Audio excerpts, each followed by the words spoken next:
Olá pessoal, hoje vamos falar um pouco sobre planejamento familiar.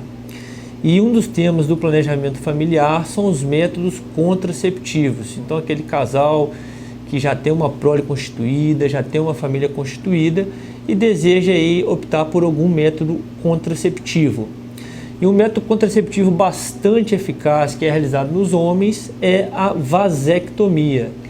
A vasectomia ele é um procedimento que é feito de forma ambulatorial, não há necessidade de internação. A vasectomia é um procedimento que é feito com anestesia local e o paciente ele recebe alta logo após o procedimento.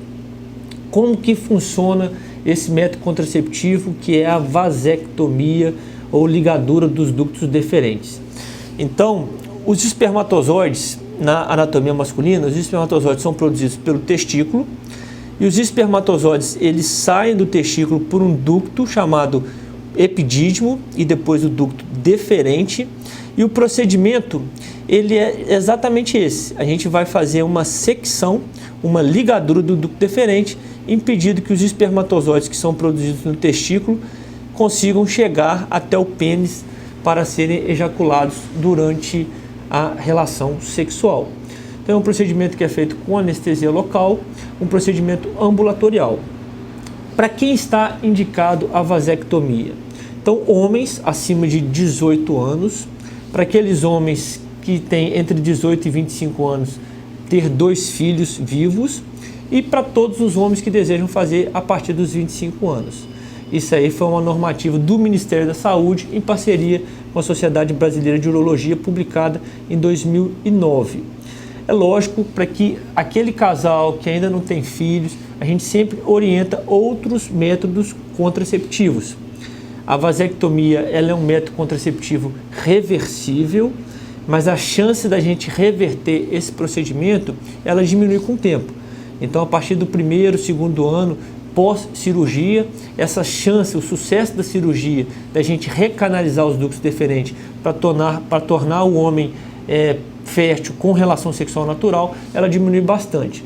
Então, para aquele casal que ainda não tem filhos, ou que está na dúvida se quer ou não ter mais filhos, a gente sempre opta por um método contraceptivo que seja mais facilmente reversível. Então, por exemplo, DIU, anticoncepcional oral.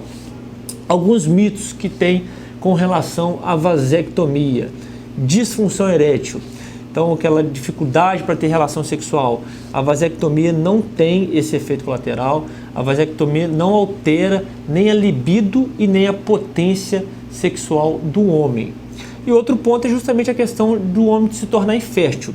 O homem que fez a vasectomia, ele não se torna infértil. Ele não consegue mais engravidar de forma natural, através da relação sexual. Mas o homem ainda continua produzindo espermatozoides. Esses espermatozoides eles são estocados no testículo e eles vão sendo decompostos com o tempo, mas o homem ele continua produzindo esses gametas e ele pode fazer, por exemplo, uma reprodução assistida, fazer punção do testículo. Então o homem ele não perde a sua fertilidade com esse procedimento. Então, para os casais aí que já estão com a prole constituída, estão pensando aí em fazer um planejamento familiar, a vasectomia é uma boa opção de método contraceptivo para os homens. Grande abraço!